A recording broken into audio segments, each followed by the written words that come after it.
Hello everyone and welcome back to the Jamaican Geologist YouTube channel. This is episode 9 in the Geology Foundation Series, and today we will be exploring sedimentary rocks. The study of sedimentary rocks falls within the domains of sedimentology and stratigraphy, two closely related subdisciplines.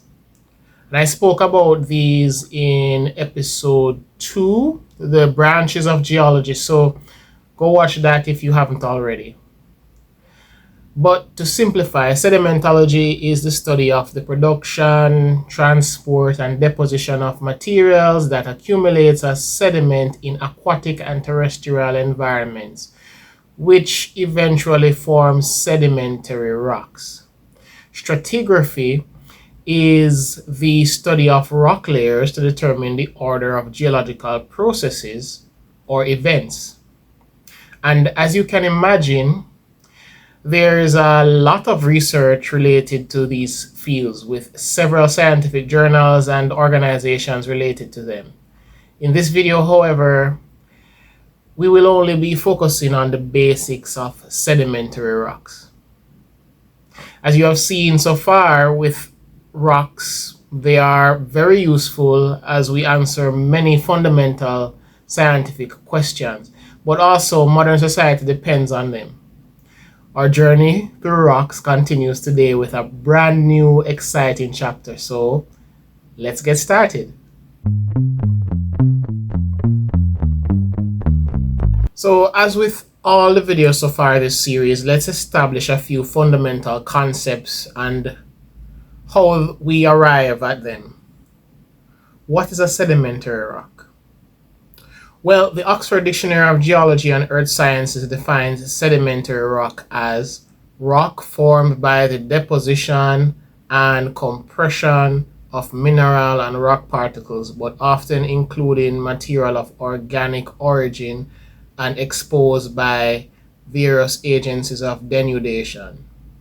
So broadly speaking, sedimentary rocks are composed of sediments or weathered material, but also sometimes material of organic origin. Material breaks down and through natural processes are cemented together to form new rocks. I will explore these processes in detail in the following segments.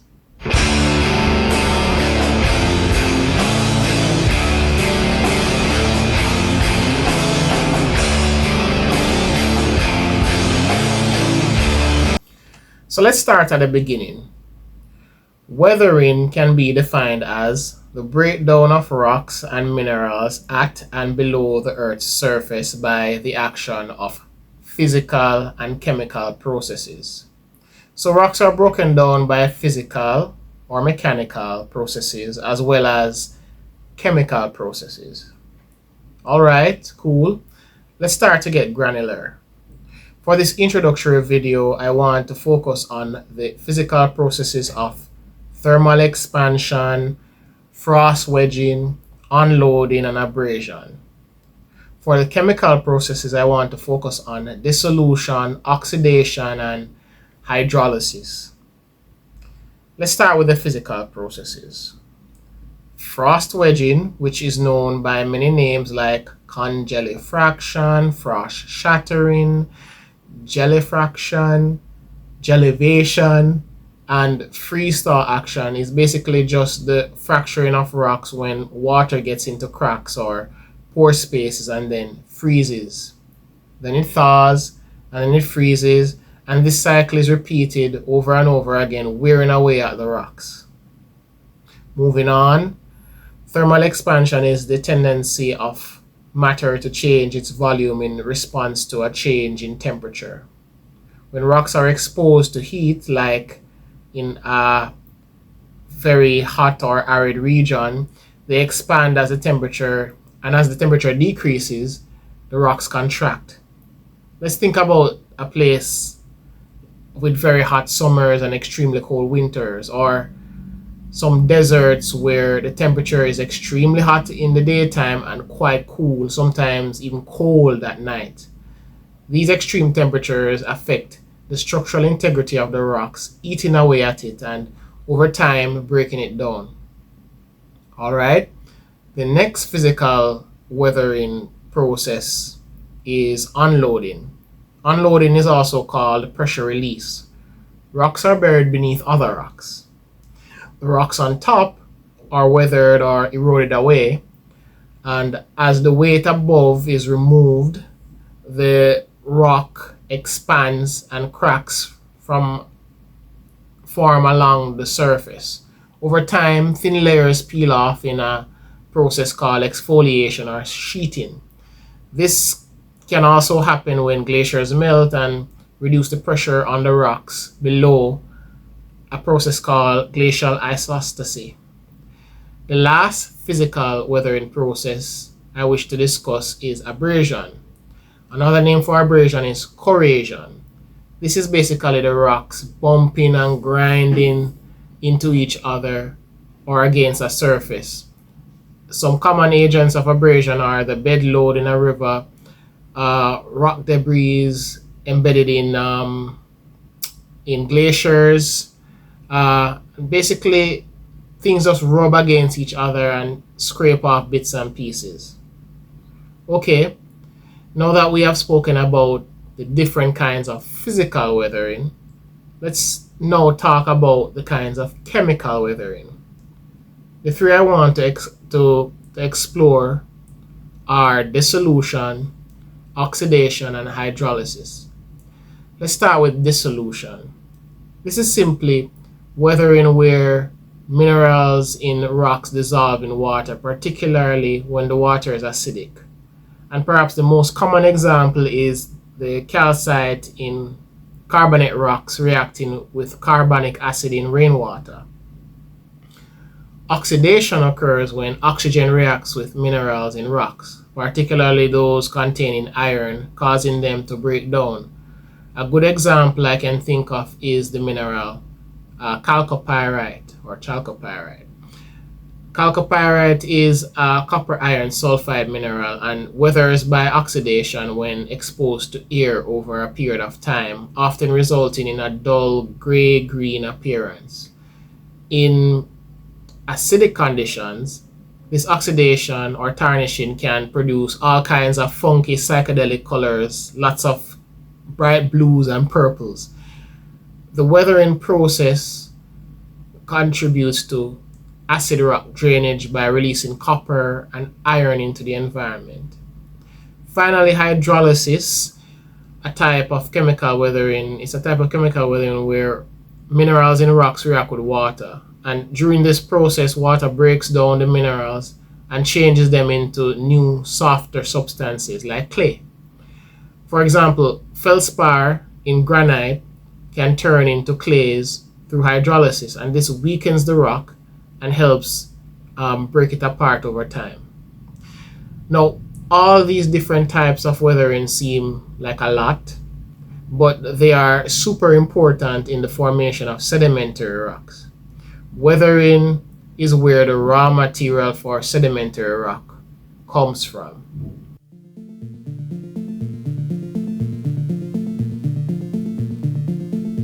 Alright, so weathering, which we talked about in the last segment, produces sediment, and this sediment is the raw material for most of the clastic sedimentary rocks like sandstone, shales, and conglomerate, and we will talk about these soon. But sediment is the raw material for most sedimentary rocks. After sediment is created through weathering, they are acted upon by other forces. First, the sediment are transported from their area of origin, and then they are deposited in a new location, often very far away from where they were weathered.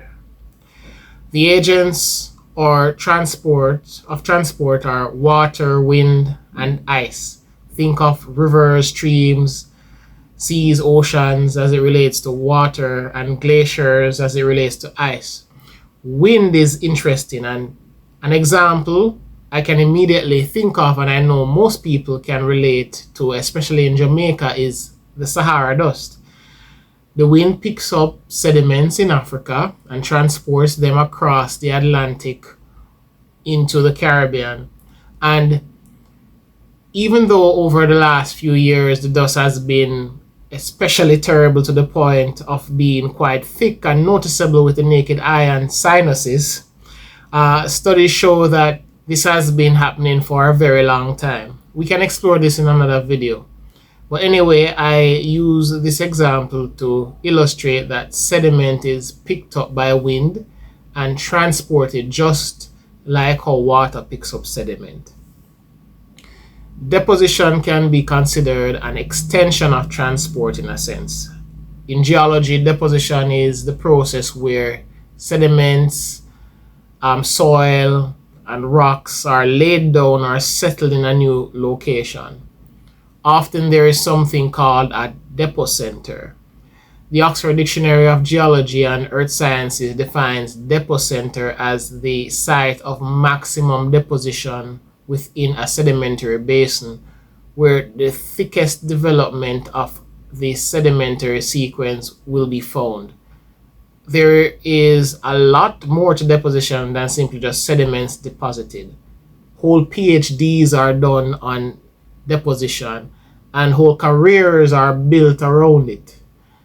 There are depositional environments, depositional sequences, depositional systems, and all of these things are important, not just in understanding the evolution of environments, but also in understanding our natural resources and their availability, like groundwater, very important, and petroleum resources.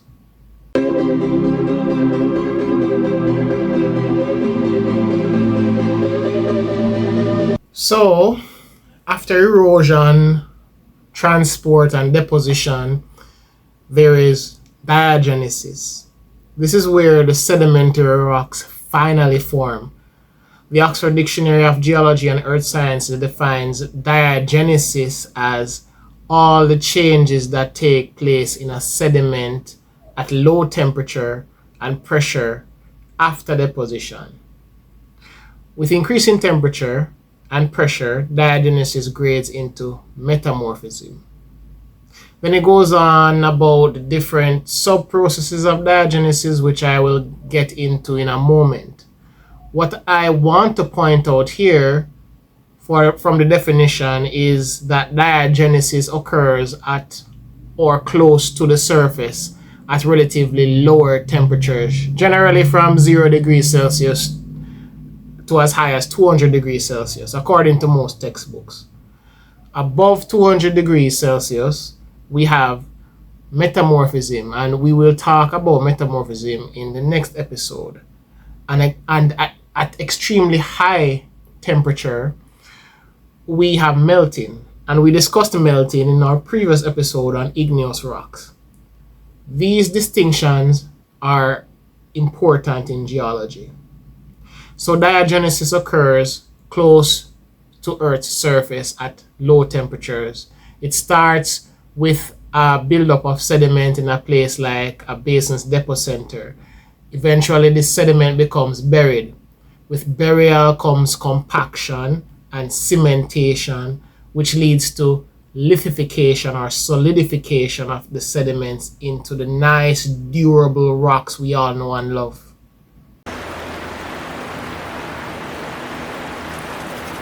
Alright, we have gone through the whole process of the formation of sedimentary rocks. We spoke about weathering, transport, deposition, and finally diagenesis.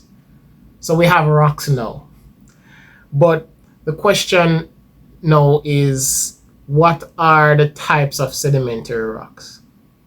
So let's start generally before we get granular. Broadly speaking, there are two major subgroupings or major groupings for sedimentary rocks. There are clastic and non-clastic sedimentary rocks. Simply put, clastic sedimentary rocks are made from broken pieces of other rocks, and these pieces are moved by wind or water and then settle in a new place. Over time, they get pressed together and they form rock, just like I described in the previous segments.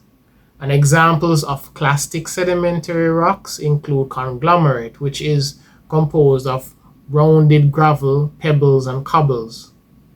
Breccias have the same composition as conglomerate but have angular fragments. And then there's sandstone, which is composed of sand-sized grains, and siltstone, which is composed of silt-sized particles, and shales and mudstones, which are composed of clay-sized particles. All right, let's talk about non-clastics now. Non-clastic sedimentary rocks form from minerals that settle out of water or from the remains of living things, not from rock fragments. They are grouped into chemical or biochemical types based on how they form. Examples include limestone, which is mainly made of calcite or calcium carbonate, and these rocks form either from the shells and skeletons of marine organisms or by minerals directly settling out of water. There is even a special type of limestone called travertine, which forms from mineral springs. Chert, which is a hard, fine-grained rock made of tiny quartz crystals, is formed either by minerals precipitating from water or by replacement of minerals in a rock. Rock salt is another example of non-clastic composed primarily of the mineral halite, and I spoke about halite in the mineral classification video. So these sedimentary rocks, both clastic and non-clastic, will all get a video of their own on the channel in the future, so stay tuned for those.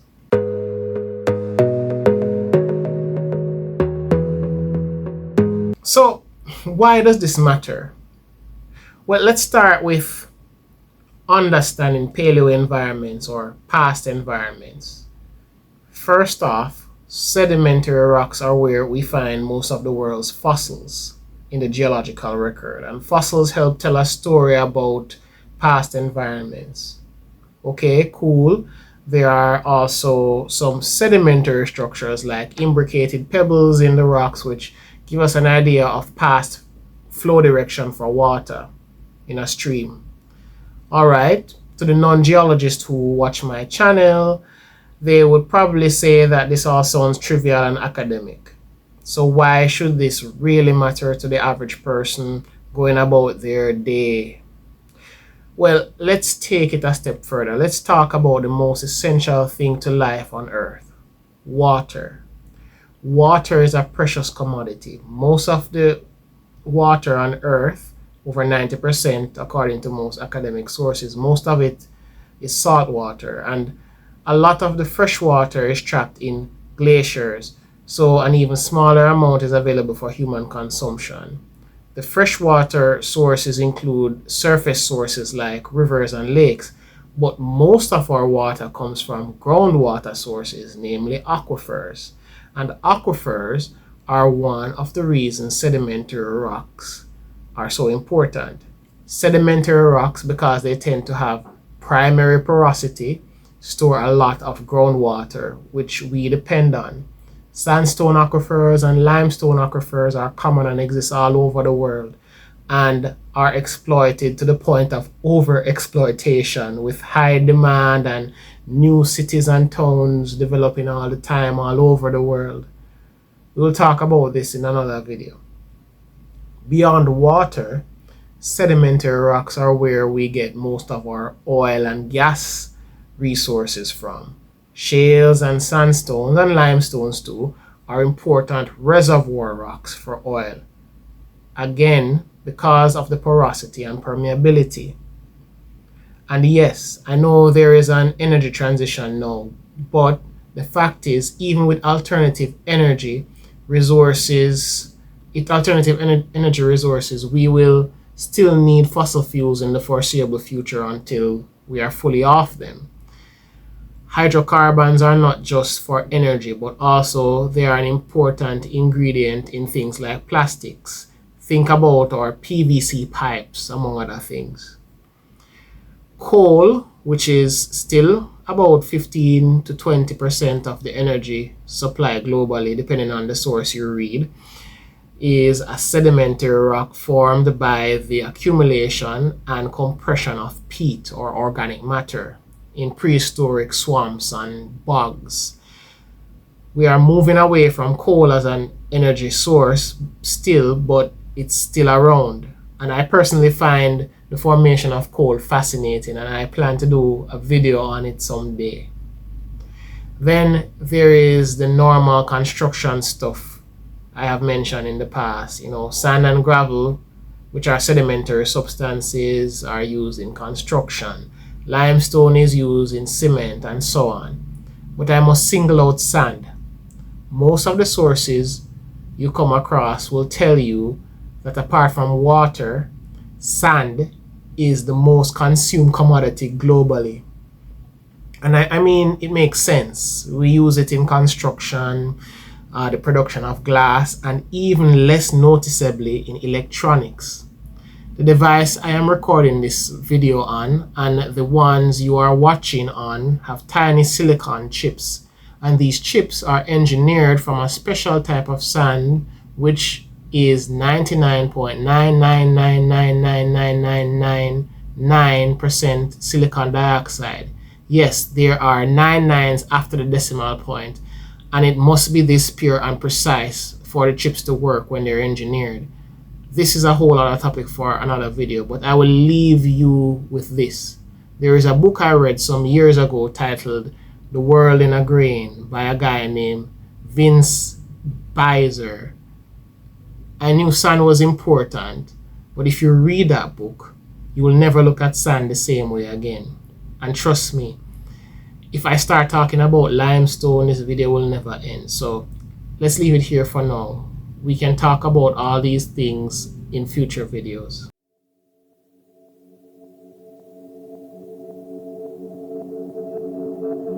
So we have come to the end of our video on sedimentary rocks. I spoke about their formation, from weathering to transport to deposition and finally diagenesis. I also discussed the types, which are clastic and non-clastic sedimentary rocks, and finally why understanding sedimentary rocks and structures matter in things like water resources, petroleum resources, construction, and even modern technology. And if you made it this far in the video, comment and let me know what you found most interesting. Is there anything else you would like to add about sedimentary rocks I overlooked? I would love to hear from you. You can probably guess what the next episode is going to be. It will be all about metamorphic rocks. And of course, this will be the last introduction to rocks video in the series. So please stay tuned for that one.